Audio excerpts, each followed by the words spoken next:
नमस्कार दोस्तों, मैं छवि शिक्षागढ़ में आप सभी का स्वागत करता हूं। दोस्तों, हमारा यूट्यूब चैनल शिक्षागढ़ उन सभी एस्पिरेंट्स के लिए हेल्पफुल होगा जो प्रिपरेशन करना चाहते हैं कॉम्पिटिटिव एग्जाम का। Competitive exam like CGPSC, सीजीवैपम, SSC या रेलवे। तो आई होप दोस्तों ये चैनल आपको पसंद आएगा। दोस्तों, मैं आपको पढ़ाऊंगा इंग्लिश जिसमें हमारा पढ़ने का आधार होगा एसीएफ का सिलेबस। तो इंग्लिश स्टार्ट करने से पहले मैं कुछ बेसिक चीज़ों के बारे में बात करना चाहूँगा। तो अगर आप किसी चीज़ का प्रिपरेशन कर रहे हैं, किसी कॉम्पिटिटिव एग्जाम का अगर आप प्रिपरेशन कर रहे हैं, तो सबसे पहले आपको 3 चीज़ें पता होनी चाहिए। 3 चीज़ों के बारे में आपको जान लेना चाहिए। पहली चीज़ ये कि उस चीज़ का सिलेबस क्या है जिस चीज़ का आप तैयारी कर रहे हैं, ठीक। दूसरी बात, उस सिलेबस में कौन से टॉपिक इंपॉर्टेंट है, ये भी चीज़ें आपको क्या करना चाहिए, जान लेना चाहिए, ठीक। तीसरी बात, अगर आपने वेटेज देख लिया कि कौन से टॉपिक का वेटेज सबसे ज्यादा है, तो जो तीसरी चीज है वो आपका उस टॉपिक से क्वेश्चन कैसे बनता है। तो ये 3 चीजें आपका काफी हेल्पफुल रहेगा कोई भी एग्जाम को क्रैक करने के लिए। तो दोस्तों, आज का ये जो वीडियो है और इसके बाद जो आने वाला वीडियोस है वो हमारा हम पढ़ेंगे इसी के आधार पे मतलब सबसे पहले हम जानेंगे कि सिलेबस क्या है, उस सिलेबस में कौन से टॉपिक का वेटेज कैसा है, कौन से टॉपिक का वेटेज सबसे ज्यादा है और किसका सबसे कम। उसके बाद हम क्वेश्चन करेंगे एसीएफ के 2016 और 2017 के क्वेश्चन के बारे में, ठीक। फिर हम जानेंगे कि उस टॉपिक में जिस टॉपिक का सबसे ज्यादा वेटेज है उससे क्वेश्चन कैसे बनता है, ठीक। तो चलिए दोस्तों, सबसे पहले हम इंग्लिश स्टार्ट करने से पहले सबसे पहले हम एसीएफ के सिलेबस के बारे में डिस्कस कर लेते हैं। तो दोस्तों, आप अपने स्क्रीन पे देख सकते हैं एसीएफ की सिलेबस आपके स्क्रीन पे दिया हुआ है, ठीक। तो दोस्तों, इसमें आप देख सकते हैं टोटल आपका जो नंबर ऑफ टॉपिक्स है वो आपका टोटल 15 टॉपिक है, ठीक। तो चलिए इसमें हम देख लेते हैं कि इस टॉपिक से किस किस तरह का क्वेश्चन पूछा जाता है, ठीक। तो दोस्तों, पहला आपका जो टॉपिक है वो आपका है rearrangement and correction of sentences. जैसा कि नाम से क्लियर है, रीअरेंजमेंट एंड करेक्शन। तो इसमें आपका 2 टाइप का क्वेश्चन बनता है। एक आपका बनता है रीअरेंजमेंट से और दूसरा आपका बनता है क्या, करेक्शन ऑफ सेंटेंसेस से, ठीक। मतलब आपको एक सेंटेंस दे रहेगा, वो रैंडम ऑर्डर में रहेगा, उसको आपको या तो रीअरेंज करना रहेगा या उसका स्पेलिंग को क्या करना रहेगा, आपको करेक्ट करना रहेगा, ठीक। जो दोस्तों, जो दूसरा अगला जो आपका टॉपिक है वो आपका है क्या, synonyms, antonyms and idem and phrases. इससे जो दोस्तों जो आपका जो क्वेश्चन बनता है वो आपका डायरेक्ट क्वेश्चन बनता है। अगर इन तीनों टॉपिक को अगर आपने अच्छे से पढ़ा है, आपको एग्जैक्ट मीनिंग पता है, तभी आप इसका क्वेश्चन कर सकते हैं। कम से कम सिनोनिम्स और एंटोनिम्स का आपको एग्जैक्ट पता है तभी आप क्वेश्चन कर सकते हैं। आइडम्स एंड फ्रेजेस में थोड़ा सा आप अंदाजा लगा के भी इसका आंसर कर सकते हैं। तो दोस्तों, इसके लिए आपको चाहिए ये कि आप इसका अभी से थोड़ा थोड़ा पढ़ते जाइए ताकि आप इसका क्वेश्चन आसानी से लगा सकें, ठीक। उसके बाद जो दोस्तों आपका अगला जो है फिल इन द ब्लैंक्स। इसमें जो दोस्तों जो आपका क्वेश्चन बनता है या तो आपका ऑक्सिलरी वर्ब से बनेगा या आपका कभी कभी टेंस से भी बन जाता है। कभी कभी इसमें आपका क्वेश्चन जो होता है वो आपका वोकैबुलरी एंड यूजेस से भी बनता है, ठीक। तो आपको ये सारा चीजें अगर आपका टेंस, प्रीपोजिशन ये सब ठीक ठाक है तो इसका आप क्वेश्चन आप बना सकते हैं, ठीक। उसके बाद है आपका क्या, correction of spelling. Correction of spelling जैसे कि नाम से ही क्लियर है, इसमें आपको सेंटेंस दे रहेगा और किसी एक वर्ड को हाईलाइट किया रहेगा या अंडरलाइन किया रहेगा, ठीक। या किसी एक सिंगल वर्ड को दिया रहेगा जिसमें पूछेगा कि जो वर्ड है वो आपका करेक्ट है कि इनकरेक्ट। 4 ऑप्शन आपको दिया रहेगा जिसमें से आपको करेक्ट वाला चूज करना है, या अगर करेक्ट नहीं है अगर आपका वो करेक्ट है तो नो करेक्शन रिक्वायर्ड, इसमें आपको टिक करना पड़ेगा, ठीक। अगला आपका है, ये है दोस्तों आपका क्या, वोकैबुलरी एंड यूसेज। इससे जो आपका क्वेश्चन बनता है 2017 में आपका एसीएफ का के पेपर में जो क्वेश्चन पूछा गया था वो फिल इन द ब्लैंक्स के फॉर्म में था। दोस्तों, वोकैबुलरी एंड यूजेस आपके वर्ड पावर के लिए बहुत जरूरी है। मतलब आपका वर्ड पावर जितना ज्यादा होगा, आप synonyms, antonyms, idioms and phrases इसका क्वेश्चन आप आसानी से लगा सकते हैं। तो आप जितना ज्यादा हो सके अपना वर्ड पावर स्ट्रॉन्ग कीजिए। चलिए, अगला आपका जो है वो है आपका क्या, टेंसेस। दोस्तों, जो टेंसेस से जो आपका क्वेश्चन बनता है वो आपका डायरेक्ट क्वेश्चन बनता है। इसमें आपका एक सेंटेंस दिया रहेगा जिसमें आपसे पूछा जाएगा कि जो पर्टिकुलर सेंटेंस है वो कौन से टेंस से संबंधित है। कभी कभी इसमें आपका क्वेश्चन जो है फिल इन द ब्लैंक्स के फॉर्म में भी बनता है। ठीक, प्रीपोजिशन से दोस्तों आपका जो क्वेश्चन है वो डायरेक्ट क्वेश्चन बनता है। इसमें आपका प्रीपोजिशन का सही से उपयोग कर पाते हैं तो इसका क्वेश्चन आप आसानी से लगा सकते हैं। कभी कभी क्वेश्चन इसका भी फिल इन द ब्लैंक्स के फॉर्म में ही भी बनता है। एक्टिव एंड पैसिव वॉइस, इससे भी आपका डायरेक्ट क्वेश्चन बनता है और इसका आपका दो क्वेश्चन बनता है। एक आपका रहता है एक्टिव टू पैसिव और दूसरा आपका जो बनता है वो आपका पैसिव टू एक्टिव। उसके बाद है आपका क्या, पार्ट्स ऑफ स्पीच। दोस्तों पार्ट्स ऑफ स्पीच से भी आपका दो क्वेश्चन फिक्स रहता है। इसके अंदर पार्ट्स ऑफ स्पीच के अंदर वैसे टोटल 8 चीजें आती है, जिसमें से हमारा 7 चीजें काफी इंपॉर्टेंट का है, कॉम्पिटिटिव एग्जाम के पॉइंट ऑफ व्यू से काफी इंपॉर्टेंट है। जैसे मैं बात करूं noun, pronoun, adverb, adjective, preposition, conjunction, interjection, तो ये सारा आपका पार्ट्स ऑफ स्पीच के अंतर्गत आता है। तो दोस्तों जो इंटरजेक्शन है वो कोई काम का नहीं है, बाकी सारी चीजें आपका काम का है। देखिए प्रीपोजिशन आपका ये जो दिया हुआ है ये भी आपका पार्ट्स ऑफ स्पीच का ही हिस्सा है, इसको अलग से दिया हुआ है इसलिए हम इसको थोड़ा सा डिटेल में पढ़ेंगे। उसके बाद है दोस्तों आपका ट्रांसलेशन इंग्लिश टू हिंदी।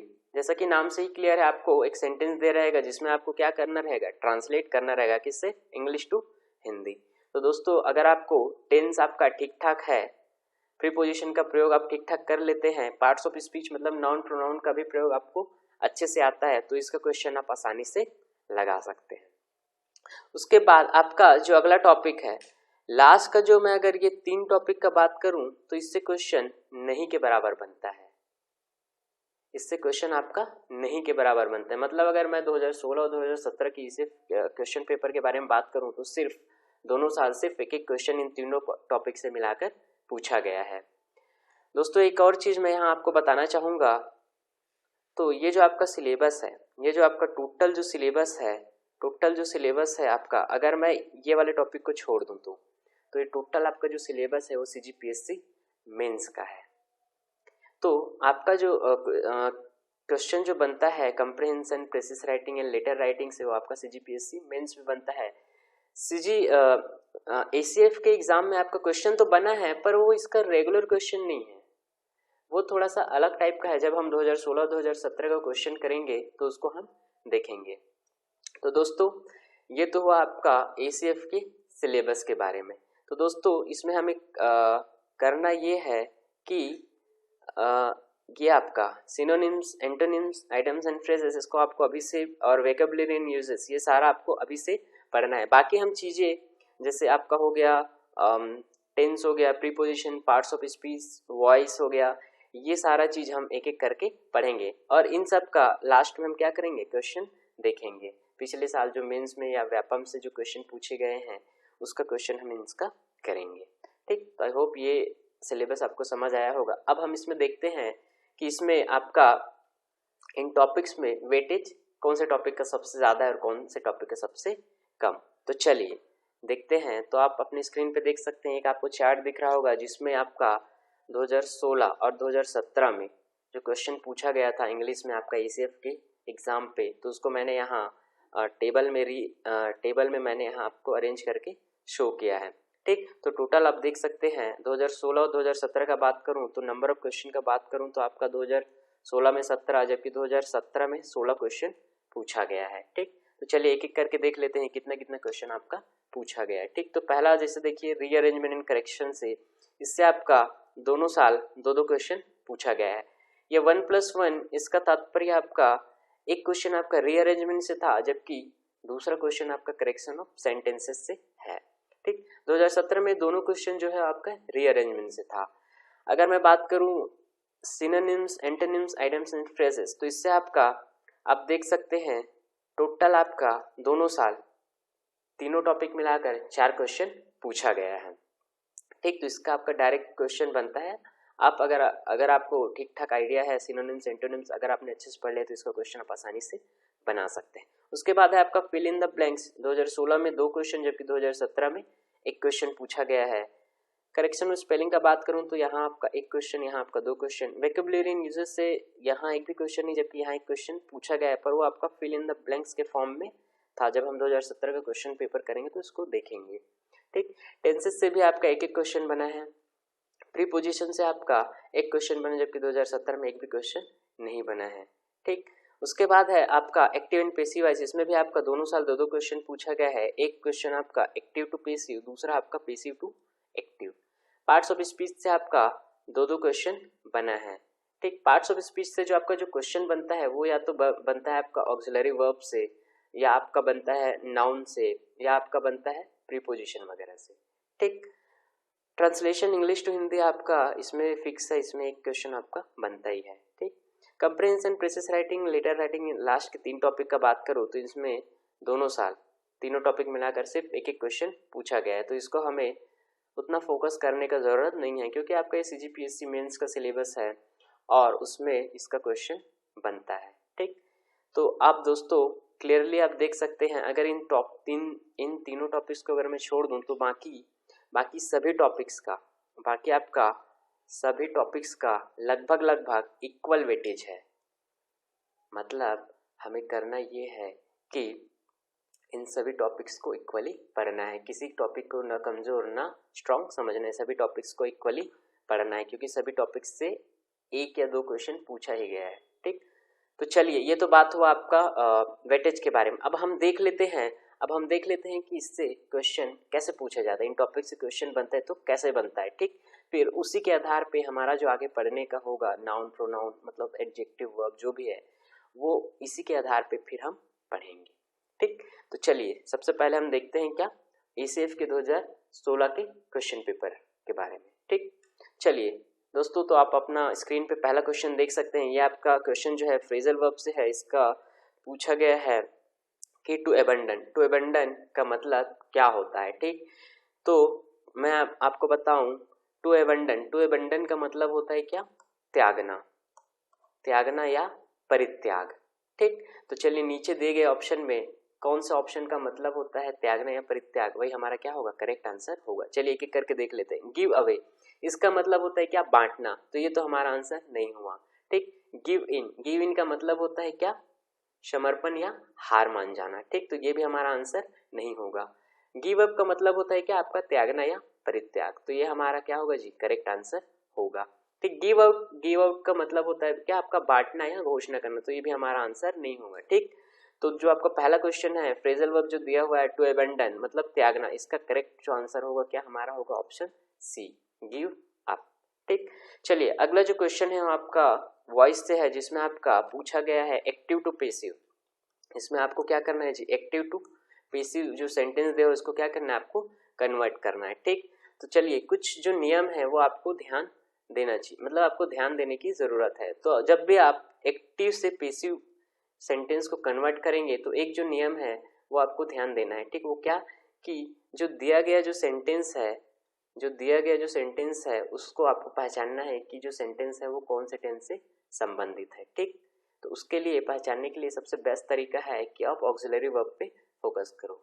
ठीक, जैसे आप ऑक्सिलरी वर्ब पे फोकस करते हैं आपको क्लियरली पता चल जाता है कि जो दिया हुआ सेंटेंस है वो कौन से टेंस में मतलब कौन से टेंस में हमें उसे कन्वर्ट करना है। ठीक, तो आप क्लियरली यहाँ देख सकते हैं फिल्ड, नहीं सिर्फ फिल्ड का है, वर्ब का ये जो है सेकेंड फॉर्म है। ठीक, और यहाँ कोई ऑक्सिलरी वर्ब का प्रयोग नहीं हुआ है, मतलब हम क्लियरली बोल सकते हैं कि ये हमारा जो सेंटेंस जो दिया हुआ है वो हमारा किससे दिया हुआ है जी, पास्ट सिंपल का जो सेंटेंस हमें दिया हुआ है। ठीक, पास्ट सिंपल का हमें क्या हुआ है, सेंटेंस दिया हुआ है। ठीक, चलिए तो इसका जब हम पैसिव करेंगे तो हमें क्या करना है जी, पैसिव का स्ट्रक्चर हमें पता होना चाहिए। ठीक, तो पैसिव का स्ट्रक्चर मैं आपको बता दूं, कुछ इस तरह से बनता है, ऑब्जेक्ट, ठीक, प्लस उसके बाद बनता है आपका क्या जी, ऑक्सिलरी वर्ब, प्लस आपका बनता है वर्ब का थर्ड फॉर्म, प्लस आपका बनता है क्या, बाई, प्लस आपका बनता है क्या जी, प्लस आपका यहाँ रहता है क्या, सब्जेक्ट। ठीक, तो सेंटेंस में पहचान लेते हैं कि कौन सा वर्ब है, कौन सा सब्जेक्ट है, कौन सा ऑब्जेक्ट। तो आप क्लियरली पाएंगे स्मोक फिल द रूम, तो स्मोक जो है यहाँ सब्जेक्ट का कार्य कर रहा है, फिल यहाँ वर्ब का कार्य कर रहा है, और द रूम यहाँ क्या कर रहा है जी, ऑब्जेक्ट का कार्य कर रहा है। ठीक, चलिए तो इस सेंटेंस में हम देख लेते हैं कि इस स्ट्रक्चर में हम देख लेते हैं कि कौन सा सेंटेंस जमा हुआ है। ठीक, तो चलिए चलिए देख लेते हैं। तो द रूम हमारा पहले आ जाएगा। देखिए 4 ऑप्शन चारों रन कर रहा है, ठीक। द रूम, ठीक। उसके बाद है आपका ऑक्सिलरी वर्ब। ऑक्सिलरी वर्ब किसका प्रयोग हुआ, तो मैंने बताया था, क्या बताया था कि दिया हुआ सेंटेंस कौन सा टेंस से संबंधित है उसे हमें पहचानना पड़ेगा, ठीक। फिर उसी के आधार पे क्या होगा जी, कन्वर्ट होगा, ठीक। तो आपका जो PC simple sorry past simple का आपका जब पीसी वाइज बनता है तो ये आपका बनता है पास्ट कंटिन्यूअस में, ठीक। मतलब पास्ट सिंपल का जो सेंटेंस रहता है वो पीसी वॉइस जब बनता है तो वो कौन से फॉर्म में बनता है जी, पास्ट कंटिन्यूअस पे, ठीक। और पास्ट कंटिन्यूअस पे हमें पता है ऑक्सिलरी वर्ब जो है वॉज या वर का प्रयोग होता है, ठीक। वॉज या वर का प्रयोग होता है, ठीक। चूंकि यहाँ ये सिंगुलर नाउन है, ठीक, तो ये आपका किसका प्रयोग होगा जी, ये आपका वॉज का प्रयोग होगा। वर का जो होता है प्लूरल के साथ होता है, वॉज का सिंगुलर के साथ, तो यहाँ आपका प्रयोग होगा क्या, वॉज, ठीक। तो देखिए अभी भी चारों ऑप्शन रन कर रहा है, द रूम वॉज। उसके बाद आपका वर्ब का थर्ड फॉर्म, तो देखिए फिल, फिल्ड, फिल्ड, ठीक। तो सेकेंड और थर्ड फॉर्म दोनों एक ही है, ठीक। तो इसका आपका क्या हो जाएगा जी, फिल्ड। तो देखिए ये वाला आपका ऑप्शन एलिमिनेट हो गया, बचा आपका ऑप्शन क्या जी, 3 ऑप्शन, ठीक। उसके बाद देखिए कुछ कुछ जो सेंटेंस होता है ना उसके साथ बाई का प्रयोग नहीं होता है, सॉरी कुछ कुछ जो वर्ब होता है उसके साथ बाई का प्रयोग नहीं होता है। जैसे आपका देखिए, जैसे मैं बात करूं फील्ड, फील्ड इसके साथ प्रयोग होता है किसका, फील्ड के साथ आपका प्रयोग होता है किसका, विथ का, ठीक। उसी तरह से मैं बात करूं प्लीज्ड, इसके साथ आपका प्रयोग होता है किसका जी, विथ का। उसी तरह से मैं बात करूं सेटिस्फाई, उसके साथ भी आपका प्रयोग होता है क्या, विथ का, ठीक। तो आप क्लियरली देख सकते हैं, यहाँ देखिए यहाँ विथ का प्रयोग नहीं हो रहा है, ये गलत, ठीक। यहाँ भी आपका विथ का प्रयोग नहीं हुआ है, ठीक, ये भी आपका गलत, ठीक। तो आपका यहाँ देखिए विथ का प्रयोग हुआ है तो आपका करेक्ट आंसर क्या होगा जी, ये वाला होगा, ठीक। क्योंकि उसके बाद अगर आपका सब्जेक्ट बोलूं तो स्मोक आ जाएगा, ठीक, सब्जेक्ट, तो यहाँ आपका स्मोक, ठीक। तो आपका आंसर क्या हो जाएगा जी, स्मोक फिल द रूम का पेसी वाइज क्या होगा आपका, सी, ठीक। The room was filled with smoke, ठीक। देखिए यहाँ कई लोग को डाउट आ रहा होगा कि सर बाई का प्रयोग क्यों नहीं।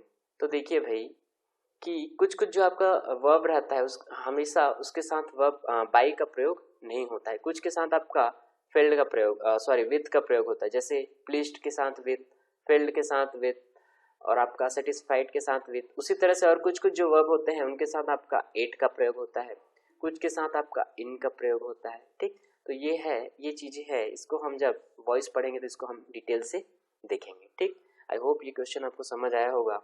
चलिए अगला हम क्वेश्चन देखते हैं। अगला जो क्वेश्चन है आपका, गिव द सिनोनिम ऑफ डेलिंक्वेंट। तो डेलिंक्वेंट का भैया इसको हमें क्या बताना है, सिनोनिम बताना है, ठीक। समानार्थी शब्द इसका क्या होता है, ठीक। तो इसका जो समानार्थी शब्द होता है वो होता है आपका क्या, अपराधी या मुजरिम, ठीक, अपराधी या मुजरिम, ठीक। तो चलिए देखते हैं गिवन ऑप्शन में किसका मतलब मुजरिम होता है, ठीक। तो ऑप्शन ए इसका मतलब होता है क्या, अपराधी या मुजरिम, ठीक, अपराधी या मुजरिम। तो आपका करेक्ट आंसर जो हो जाएगा क्या हो जाएगा जी, ऑफेंडर, ठीक। ऑफेंडर का मतलब होता है मुजरिम, तो डेलिंक्वेंट का सिनोनिम्स क्या हो जाएगा, ऑफेंडर, ठीक। अगर मैं इनका बात करूं आपके नॉलेज के लिए तो वर्चुअस मतलब होता है क्या आपका, सत्यवादी, ठीक। ट्रूथफुल का होता है क्या आपका, सत्यनिष्ठ, और ऑनेस्ट का मतलब होता है क्या आपका, नेक नियत, ठीक। तो ये ऑप्शन तो ऐसे एलिमिनेट हो गया, आपका करेक्ट आंसर होगा ऑप्शन ए, ऑफेंडर, ठीक। चलिए अगला क्वेश्चन जो है हमारा क्या जी, टेंस से संबंधित है, ठीक। टेंस से संबंधित है जिसमें देखिए सेंटेंस दिया हुआ है, पूछा है कि भैया कौन से टेंस का है, ठीक। तो देखिए इसमें लिखा है, क्या लिखा है, I have had breakfast at 6 AM, ठीक। इसको आपको बताने की कौन सा टेंस से संबंधित है, ठीक। तो सबसे पहले सबसे बेस्ट तरीका है टेंस पहचानने का, आप किस में फोकस करो जी, ऑक्सिलरी वर्ब पे। जैसे आप ऑक्सिलरी वर्ब पहचान लेते हैं आप तुरंत बता देंगे कि ये जो सेंटेंस है वो इस टेंस से संबंधित है, ठीक। तो चलिए इसमें हम देख लेते हैं।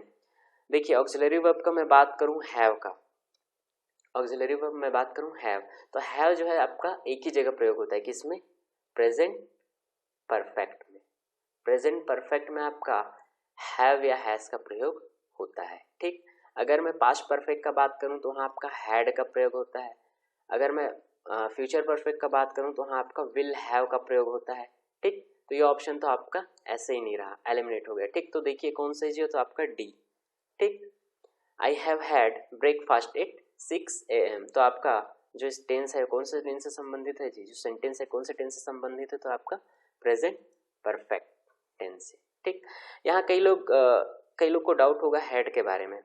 हैड है तो आपका पास्ट परफेक्ट आना चाहिए, पर मैं आपको बता दूं हैव के साथ हमेशा वर्ब का थर्ड फॉर्म का प्रयोग होता है। ठीक, और हमें पता है कि हैव, हैड, हैड, तो हैव का आपका थर्ड फॉर्म क्या होता है जी? हैड। ठीक, तो आपके यहाँ क्या हो जाएगा जी? I have had. ठीक, तो ये आपका, ये जो है आपका मेन वर्ब की तरह एक्ट कर रहा है। ठीक, ये आपका ऑक्सिलरी वर्ब की तरह एक्ट हो रहा है आपका यहाँ, ये जो है हैड जो है मेन वर्ब की तरह एक्ट हो रहा है। तो आपका ठीक, तो आपका ये जो है सेंटेंस जो है पास्ट परफेक्ट नहीं है। ठीक, ये आपका क्या है जी? प्रेजेंट परफेक्ट है। ठीक, ओके, चलिए अगला हम क्वेश्चन देखते हैं। इसमें देखिए अंडरलाइन वर्ड का बताना है कि सही है या गलत। ठीक, the performance of our players was rather worst than I had expected. ठीक, तो इसको आपको बताना है कि ये सही है या गलत। अगर सही है ठीक तो नो करेक्शन रिक्वायर्ड, अगर गलत है तो इनमें से चार ऑप्शन में से कौन सा होगा। ठीक, तो चलिए, अगर आपने डिग्री पढ़ा होगा तो आपको क्लियरली पता होगा कि देन का प्रयोग हमेशा किस में किया जाता है जी? कॉम्परेटिव डिग्री में। ठीक, देन का प्रयोग हमेशा कॉम्परेटिव डिग्री में किया जाता है। ठीक, और अगर डिग्री का तीनों फॉर्म बात करूं, मतलब पॉजिटिव डिग्री, कंपैरेटिव डिग्री और सुपरलेटिव डिग्री, तो बैड आपका क्या होता है जी? Positive degree. बैड के बाद आपका होता है क्या? वर्स। ये होता है क्या? आपका कंपैरेटिव डिग्री। उसके बाद आपका आता है क्या जी? वर्स्ट। तो यह आपका होता है क्या? Superlative degree. और हमें पता है कि कंपैरेटिव डिग्री में हमेशा ये सेकेंड वाले फॉर्म का प्रयोग किया जाता है। ठीक, तो देन के साथ देखिए हमेशा किसका प्रयोग किया जाता है जी? सेकेंड फॉर्म का। ठीक, तो देन के साथ हमेशा किसका प्रयोग होगा? वर्स का। ठीक, चूंकि यहाँ देखिए वर्स्ट है तो ये हमारा जो दिया हुआ है वो तो गलत हो गया। ठीक, तो चलिए अब देखिए देन के साथ वर्स कौन सा ऑप्शन में है? जो जिस ऑप्शन में होगा वही हमारा करेक्ट आंसर होगा। ठीक, तो आप क्लियरली पाएंगे ऑप्शन बी आपका क्या है जी? वर्स के साथ, मतलब देन के साथ किसका प्रयोग है? वर्स का। ठीक, तो आपका करेक्ट आंसर क्या हो जाएगा? बी। ठीक, यहाँ भी वर्स का है पर देखिए इधर कुछ चेंजेस कर दिया है। ठीक, तो ये आपका गलत हो जाएगा। ठीक, तो आपका करेक्ट ऑप्शन होगा क्या? बी। ठीक, चलिए अगला जो क्वेश्चन है आपका वो है आपका क्या जी?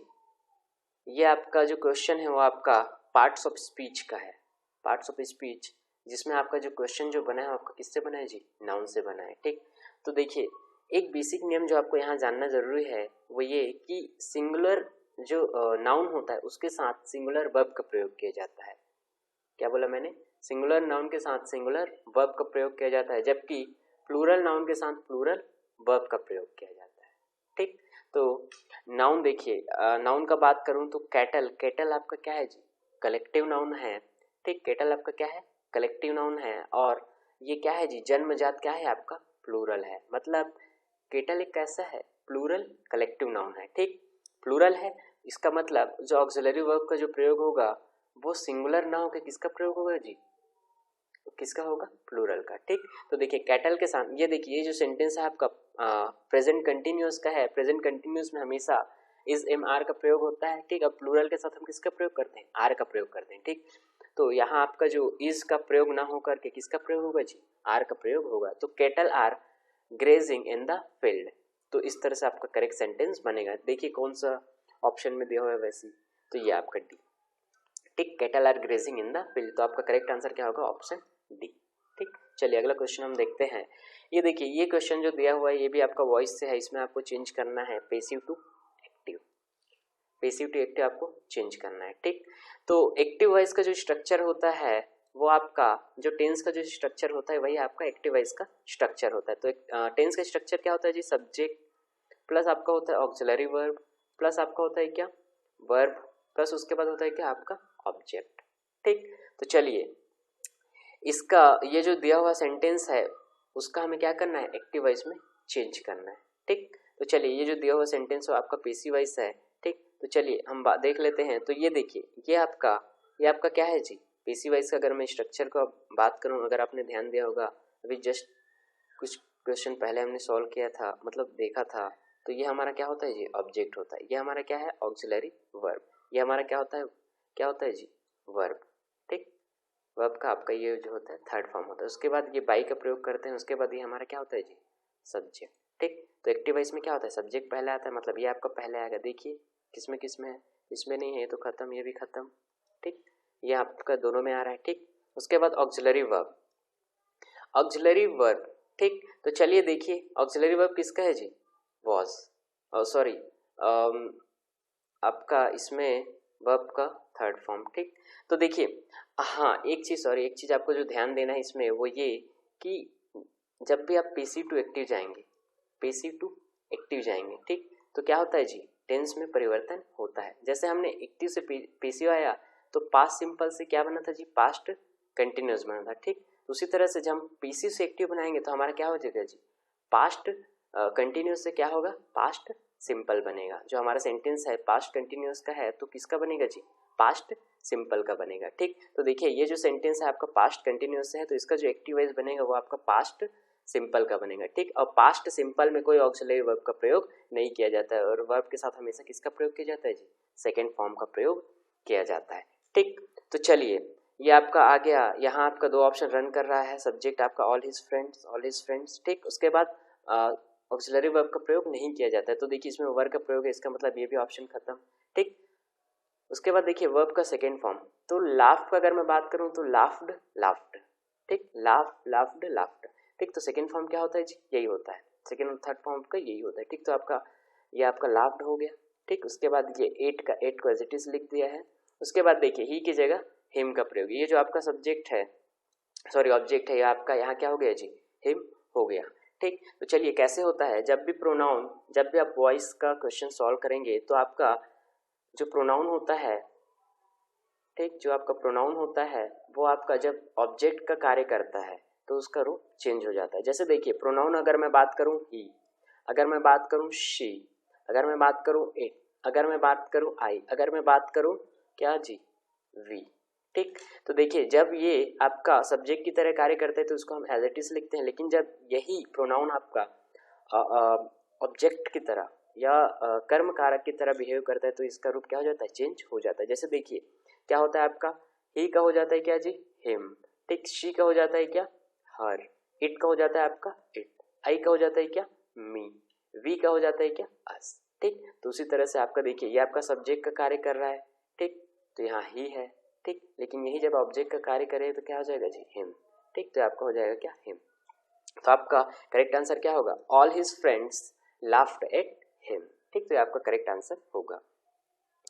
चलिए ये आपका अगला क्वेश्चन है, which of the following is not an antonym of erudite, ठीक। एरियोडाइट इसका हमें बताना है कि दिया हुआ शब्द में कौन सा जो है इसका अपोजिट वर्ड नहीं है, ठीक। तो देखिए एरियोडाइट इसका मतलब होता है आपका क्या जी, ज्ञानी या पंडित, ठीक, या होता है आपका क्या, विवेकी, ठीक। तो ये इसका कुछ मीनिंग होता है एरियोडाइट का, ठीक। चलिए इसी के बेसिस पे हम देखते हैं। तो देखिए शैलो का अगर मैं बात करता हूं तो इसका मतलब होता है क्या, उछला, उछला छिछला, ठीक, छिछला या उथला, या आपका होता है क्या, कम ज्ञानी, ठीक। शैलो का मतलब होता है क्या जी, कम ज्ञानी, ठीक। तो देखिए एक आपका ये ज्ञानी है, ये आपका क्या हो गया जी, कम ज्ञानी, मतलब ये अपोजिट वर्ड हो गया, ये हमारा आंसर नहीं होगा, ठीक। उसी तरह से आपका है अनएजुकेटेड, मतलब अशिक्षित, ठीक। तो देखिए ये आपका ज्ञानी मतलब वो शिक्षित है, तो शिक्षित का विपरीत क्या हो जाएगा, अशिक्षित, मतलब अपोजिट हो गया, तो ये हमारा आंसर नहीं होगा, ठीक। अनथिंकिंग मतलब क्या होता है जी, अविवेकी। तो देखिए ज्ञानी लोग विवेकी होते हैं, तो अविवेकी क्या हो गया जी, इसका क्या हो गया, अपोजिट वर्ड हो गया, तो ये भी आपका क्या हो गया जाएगा जी, गलत, ठीक। अगर मैं बात करूं अनविलिंग का तो ये आपका होता है क्या, अनिच्छा, देखिए ज्ञानी पंडित विवेकी ये अलग चीज है, अनिच्छा क्या है आपका, अलग चीज है, इच्छा अनिच्छा आपका अलग चीज है, ठीक। तो जो दिया हुआ ऑप्शन है, ठीक, उसमें आपका एरियोडाइट का ये तीनों चीज क्या है जी, अपोजिट वर्ड है, जबकि ये जो क्या है आपका अपोजिट वर्ड नहीं है। और क्वेश्चन में हमें वही पूछा गया है कि which of the following is not an antonym of erudite, ठीक। इनमें से निम्नलिखित में से कौन सा शब्द जो है एरियोडाइट का अपोजिट वर्ड नहीं है, तो हमारा आंसर क्या होगा जी, डी, अनविलिंग क्या है, इसका अपोजिट वर्ड नहीं है, ठीक। चलिए अगला क्वेश्चन हम देखते हैं। ये देखिए ये जो क्वेश्चन है आपका आइडियम से है, ठीक। आइडिया मतलब मुहावरा, ठीक। इसमें आपका एक मुहावरा दिया हुआ है अ हरक्यूलियन टास्क, इसका मतलब आपको बताना है कि क्या होता है, ठीक। तो अगर आपने पढ़ा होगा तो अ हरक्यूलियन टास्क इसका मतलब होता है क्या जी, अत्यंत डिफिकल्ट वर्क, अत्यंत डिफिकल्ट वर्क या अत्यंत कठिन कार्य, ठीक, अत्यंत कठिन कार्य। तो देख लीजिए ऑप्शन में क्लियरली आप पाएंगे कि कौन से ऑप्शन का मीनिंग क्या होता है जी, अत्यंत कठिन कार्य होता है। तो आप क्लियरली पाएंगे option A, option A a very difficult work, a very difficult work का मतलब क्या होता है जी, अत्यंत कठिन कार्य। बाकी ऑप्शन में देखेंगे तो ऐसा कुछ है नहीं, ये सब गलत ऑप्शन है, ठीक। तो हमारा करेक्ट आंसर क्या हो जाएगा जी, अ वेरी डिफिकल्ट वर्क, ठीक। तो अ हरक्यूलियन टास्क मतलब क्या होता है जी, अ वेरी डिफिकल्ट वर्क या अत्यंत कठिन कार्य, ठीक। चलिए अगला आपका जो क्वेश्चन है वो आपका क्वेश्चन है प्रीपोजिशन से, ठीक। इसमें आपका फिल इन द ब्लैंक्स के फॉर्म में दिया हुआ है, जिसमें पूछा है कि I am staying dash friends not for the station, ठीक। तो देखिए किसका हम इसका कौन से प्रीपोजिशन का दिए गए ऑप्शन में फिल करेंगे जिससे हमारा ये सेंटेंस क्या हो जाए जी, एक मीनिंगफुल सेंटेंस बन जाए, ठीक। तो अब देखिए स्टे मतलब होता है क्या, रुकना या ठहरना, और फ्रेंड्स बोला इसका मतलब वो क्या करते हैं जी, फ्रेंड के साथ ठहरता है। तो साथ के लिए हम किसका प्रयोग करते हैं, विथ का, ठीक। चलिए देख लेते हैं विथ का प्रयोग इसमें नहीं है तो ये हमारा ऑप्शन नहीं होगा, इसमें है इसको होल्ड पे रखते हैं, ठीक। इसमें देखिए नहीं है तो ये हमारा नहीं होगा, ठीक। अब विथ ऐसा कुछ होता नहीं है तो ये भी हमारा ऑप्शन नहीं होगा, ठीक। तो विथ देखिए ओके, विथ फ्रेंड्स, और not for from the station, देखिए फ्रॉम का प्रयोग आपका किया जाता है किसमें, दूरी के लिए, ठीक। और यहाँ आपका दूरी की सेंस में ही हो रहा है, ठीक। तो हमारा करेक्ट आंसर क्या हो जाएगा जी, बी। तो ये आपका हो जाएगा I am staying with friends not for from the station, ठीक। तो ये आपका यहाँ विथ और यहाँ फ्रॉम, ये जो प्रीपोजिशन का प्रयोग है वो एकदम करेक्ट है। तो हमारा करेक्ट आंसर हो जाएगा इस क्वेश्चन का क्या हो जाएगा जी, बी, ठीक। चलिए अगला क्वेश्चन है आपका, ये देखिए अगला question fill in the blanks के फॉर्म में है, इसमें आपको विश और बी को भरना है इसके अंदर, ठीक। तो बी के अंदर देखिए भाई, बी के अंदर 5 चीजें आती है, क्या क्या आता है आपका, इसके अंदर आता है इज, एम, आर, उसके बाद आता है क्या आपका वॉज या वर, ये 5 चीजें आपका बी के अंदर आता है, ठीक। तो चलिए इसको हम देखते हैं, ठीक। तो देखिए यहाँ आई विश, देखिए क्या किसका किसका प्रयोग हुआ है जी, I might wish, I wish, ठीक। तो देखिए आपका यहाँ विश, विश को यहाँ हम देखिए विश का प्रयोग किसके लिए किया जाता है जी, काल्पनिक भूतकाल के लिए किया जाता है, ठीक। तो यहाँ आप पुट करेंगे किसका, विश का, ठीक। तो आई विश, ठीक, आई विश, आई, उसके बाद देखिए हमेशा जब काल्पनिक भूतकाल का प्रयोग होता है ना तो वहां आपका प्रयोग होता है हमेशा क्या जी, वर का, चाहे आपका सब्जेक्ट कोई भी रहे, आई रहे, ही रहे या शी रहे या कुछ भी रहे, ठीक। हमेशा जो ऑक्सिलरी वर्ब का प्रयोग किया जाता है किसका किया जाता है, हमेशा वर का, ठीक, काल्पनिक भूतकाल के केस में, ठीक। तो ये आपका यहाँ आपका प्रयोग हो जाएगा क्या जी, वर का, ठीक। तो चलिए देख लेते हैं कौन से ऑप्शन में इस तरह का दिया हुआ है। तो यहाँ आप पाएंगे ऑप्शन बी, ऑप्शन बी में है आई wished I were you, actually ये विश होना चाहिए था, विश्ड यहाँ गलत है, ठीक है। पर दिए गए ऑप्शन में हम बोल सकते हैं कि हमारा क्या हो जाएगा जी, बी, बी हमारा क्या हो जाएगा, करेक्ट ऑप्शन होगा, ठीक। आई विश्ड, ठीक, आई वर यू, ठीक। तो हमारा ऑप्शन बी करेक्ट ऑप्शन होगा, ठीक। चलिए ये आपका जो देखिए प्रेसिस राइटिंग से क्वेश्चन है, ठीक। मैंने जैसा कि मैंने पहले बताया जब हम सिलेबस का वो कर रहे थे एनालिसिस, तो मैंने बताया कि प्रेसिस राइटिंग, लेटर राइटिंग, ये कंप्रहेंशन से क्वेश्चन नहीं के बराबर बनता है, ठीक। जैसे एक क्वेश्चन बना है वो देखिए वो रेगुलर क्वेश्चन नहीं है, थोड़ा सा अलग टाइप का है। अगर आपने खूब सारा प्रेसिस राइटिंग किया होगा तो आप इस क्वेश्चन को आसानी से लगा सकते हैं, ठीक। तो देखिए इस क्वेश्चन में पूछा है for precious writing one must have expertise in the art of, ठीक। अगर आप प्रेसिस राइटिंग कर रहे हैं तो निम्न में से जो ऑप्शन दिया हुआ है उनमें से कौन सी क्वालिटी या आर्ट आपके अंदर होनी चाहिए, ठीक। तो अगर आपने प्रेसिस राइटिंग किया है तो आप क्लियरली पाएंगे कि हम उसमें क्या करते हैं जी, जो लॉन्ग जो पैराग्राफ रहता है उसको हम क्या करते हैं, शॉर्ट में करते हैं, ठीक। अपने शब्दों में क्या करते हैं, शॉर्ट में लिखते हैं, मतलब क्या करते हैं जी, संक्षिप्तीकरण करते हैं, मतलब क्या करते हैं, कंडेंस करते हैं, संक्षिप्त करते हैं, ठीक।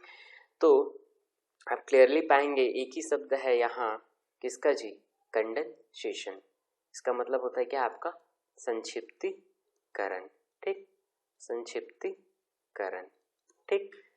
तो आपका करेक्ट आंसर क्या हो जाएगा, सी। हालांकि ये कंडेंसेशन का प्रयोग आपका यहाँ गलत, मतलब कुछ दूसरा वर्ड होना चाहिए था यहाँ आपका कंडेंसेशन की जगह। ठीक, कंडेंसेशन का एक्चुअली मीनिंग होता है आपका संघनन। ठीक, संघनन मतलब क्या, वही संक्षिप्त करना है ना, छोटा करना रूप को। ठीक, पर मेरे ख्याल से एग्जामिनर का सेंस यहाँ कंडेंसेशन से उनका जो सेंस रहा होगा वो संक्षिप्तीकरण से रहा होगा। ठीक, इस कारण आपका जो करेक्ट ऑप्शन होगा क्या होगा जी, सी होगा। अदर ऑप्शन का अगर मैं बात करूं तो एलेबोरेशन मतलब होता है क्या, विस्तृत करना। ठीक, इलस्ट्रेशन का मतलब भी होता है आपका विस्तृत करना या व्याख्या करना।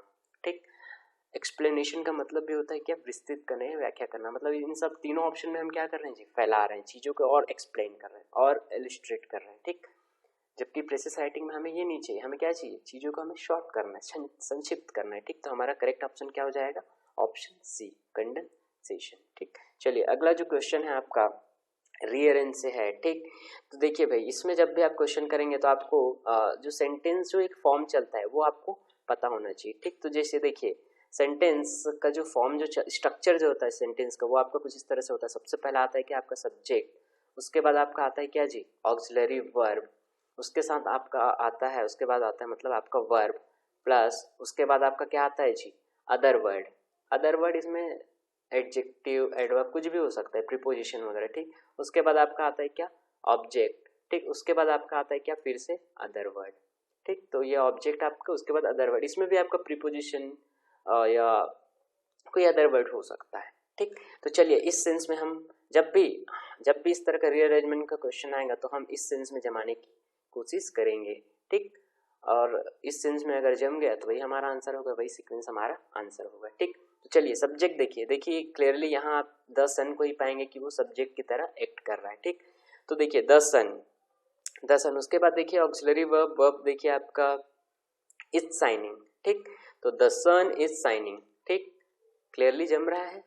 ठीक, तो आपका हो जाएगा क्या, 1-5, सीक्वेंस देख रहे हैं जी, 1-5। ठीक, द सन इज साइनिंग। अब देखिए ऑप्शन में थोड़ा सा ऑप्शन भी देखते चलते हैं।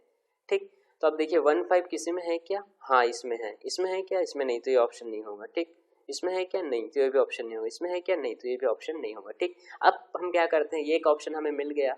ठीक, अगर सेंटेंस जो है इसी के हिसाब से सीक्वेंस में जम गया तो यही हमारा आंसर होगा, नहीं जम पाया तो हमारा आंसर क्या हो जाएगा, ई हो जाएगा। ठीक, बाकी तीन ऑप्शन तो एलिमिनेट हो गया है। ठीक, तो चलिए इसी सेंस में हम करते हैं। तो 1-5, उसके बाद देखिए 4 है, 4 क्या है आपका, 2, द सन इज साइनिंग 2, उसके बाद है आपका 6 brightly, so better do not play outside.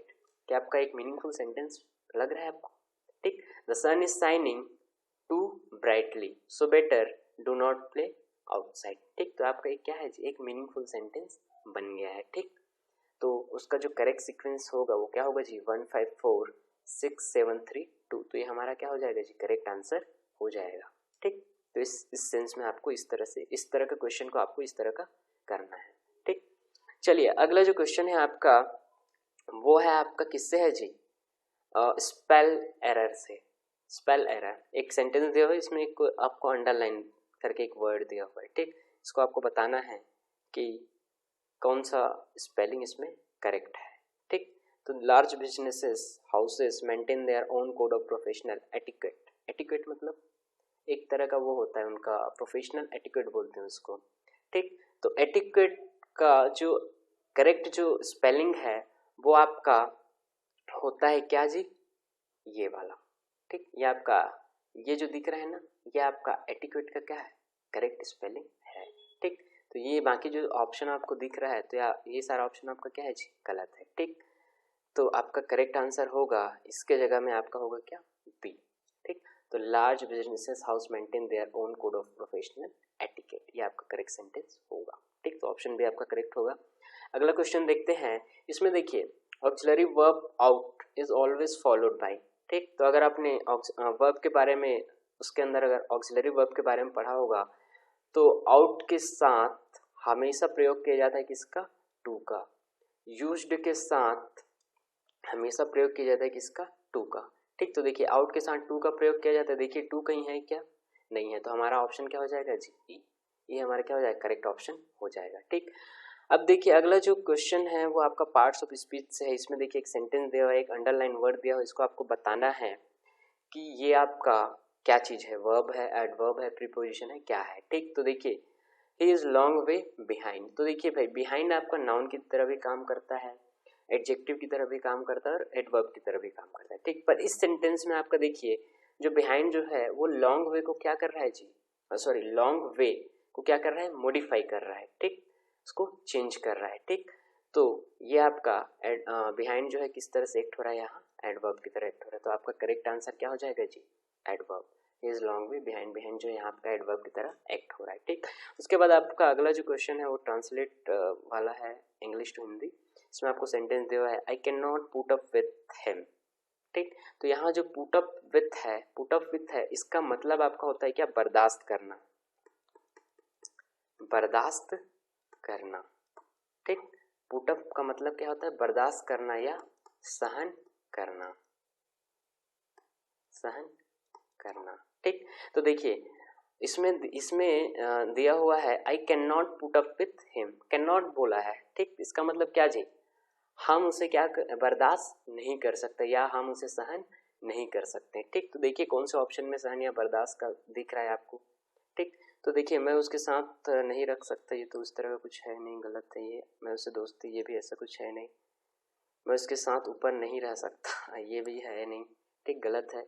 ये देखिए आपका ऑप्शन डी सहन, मैं उसको सहन नहीं कर सकता, ठीक, समझ रहे हैं, सहन नहीं कर सकता, ठीक। तो आपका क्या हो जाएगा जी, करेक्ट ऑप्शन हो जाएगा, ऑप्शन डी आपका क्या होगा जी, करेक्ट ऑप्शन होगा, ठीक। I can not put up with him, ठीक। पुट अप विथ आपका फ्रेजल वर्ब है जिसका मतलब होता है बर्दाश्त या सहन करना। कैन नॉट का प्रयोग, इसका प्रयोग किया गया, इसका मतलब बर्दाश्त नहीं कर सकता या सहन नहीं कर सकता। आपको एक ही ऑप्शन में दिया हुआ है, ठीक, ऑप्शन डी वही आपका क्या होगा जी, करेक्ट आंसर होगा, मैं उसको सहन नहीं कर सकता, ठीक। चलिए, तो ये हुआ आपका ईसीएफ में जो 2016 में जो क्वेश्चन पूछा गया, ये सारा क्वेश्चन के बारे में हमने डिस्कस कर लिया। अगली क्लास में हम देखेंगे ईसीएफ में जो 2017 में जो क्वेश्चन पूछे गए उसके बारे में हम डिस्कस करेंगे। फिर उसी की रूपरेखा के आधार पर हम जो टॉपिक है उसको हम पढ़ना स्टार्ट करेंगे, ठीक। चलिए, तो आई होप ये वीडियो आपको पसंद आया होगा। अगर आपको पसंद आया होगा तो प्लीज़ लाइक कीजिए, सब्सक्राइब कीजिए और हो सके तो आप शेयर कीजिए। बहुत बहुत धन्यवाद।